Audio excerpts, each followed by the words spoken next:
Toyota now formally admits it misled consumers and regulators over unintended acceleration problems in its cars that triggered global recalls. The automaker agreed to pay $1.2 billion, the largest such federal penalty ever imposed on an auto company. We'll take a closer look at the case right after the news summary. In Ukraine, the new leaders in Kiev announced they are drawing up plans to evacuate Ukrainian troops from Crimea. This came in the face of Russian moves to consolidate their grip on the breakaway province.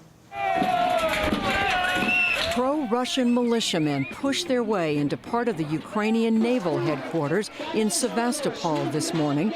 Shortly afterward, the Russian flag was raised at the entrance as the Ukrainian servicemen gave way.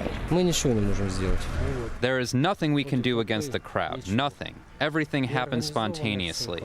There were many promises from the Russian side and our side that the base will not be stormed, that all issues will be resolved through political means. But as you see now, there was a takeover. The takeover came a day after Russian President Vladimir Putin signed a treaty aimed at annexing Crimea. In response, Ukraine's national security minister called today for turning Crimea into a demilitarized zone as it tries to withdraw its troops. And he announced joint military exercises with the U.S. and Britain.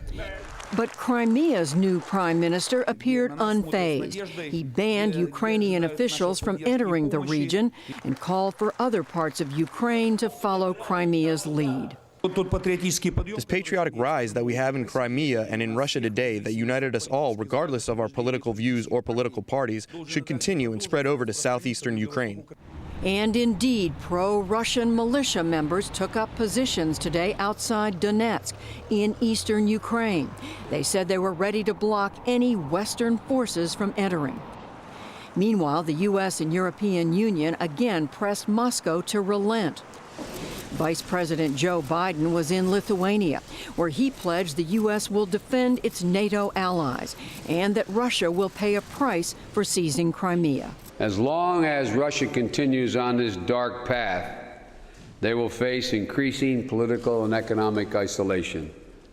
There are those who say that this action shows the old rules still apply.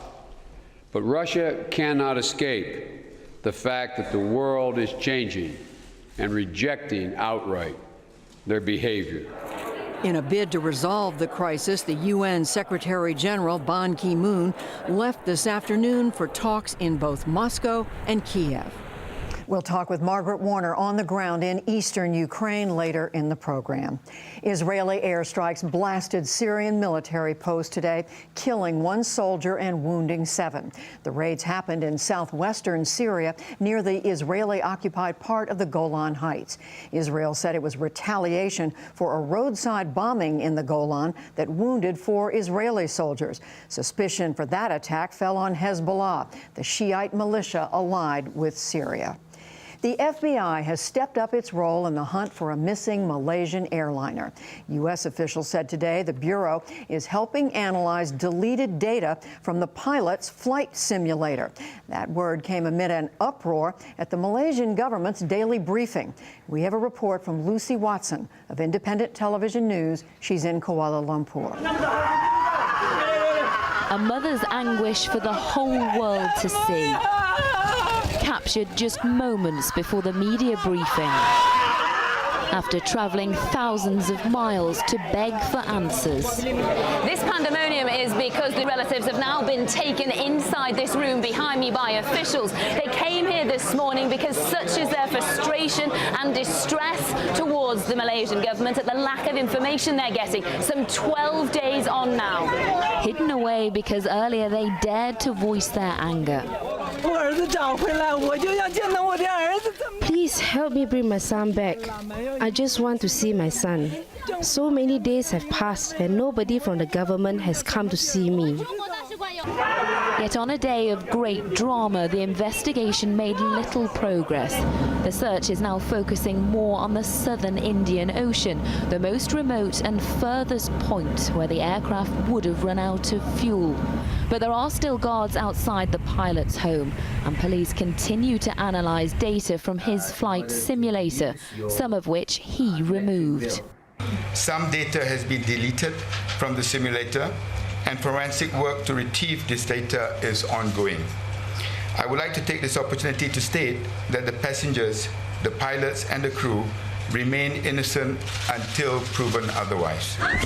It's not what they came to hear, and this was not what they wanted. Go! Go! But this is an unprecedented event. First Lady Michelle Obama is headed to China for a 6-day visit. White House officials say it is not intended to address any policy issues. Instead, Mrs. Obama is scheduled to spend a day with the Chinese president's wife, focusing on education. Later, she and her mother and 2 daughters will visit cultural and historical sites. The governor's race in Illinois began in earnest today, one of the year's toughest campaigns in a state with one of the hardest hit economies. Venture capitalist Bruce Rauner won Tuesday's Republican primary, spending $6 million of his own money. This morning, Democratic incumbent Pat Quinn and Rauner were already swapping charges over the minimum wage and economic leadership. A billionaire with 9 mansions calling for a reduction in the minimum wage and taking $2,000 out of the pockets of everyday people who are doing the best they can. I'm proud of the businesses we've built. I'm proud of the success we've brought, and I want to bring that success to Springfield. Run it more like a business. Make it efficient, effective, transparent. Democrats have held the governor's office in Illinois for more than a decade. The Federal Reserve signaled today that it may start raising short-term interest rates sometime next year. That would follow the end of the Fed's stimulus program, which it dialed back another notch today. The combination did not go down well on Wall Street. The Dow Jones Industrial Average lost 114 points to close at 16,222. The Nasdaq fell more than 25 points to close at 4307. And the Standard & Poor's 500 dropped 11 points to finish at 1860.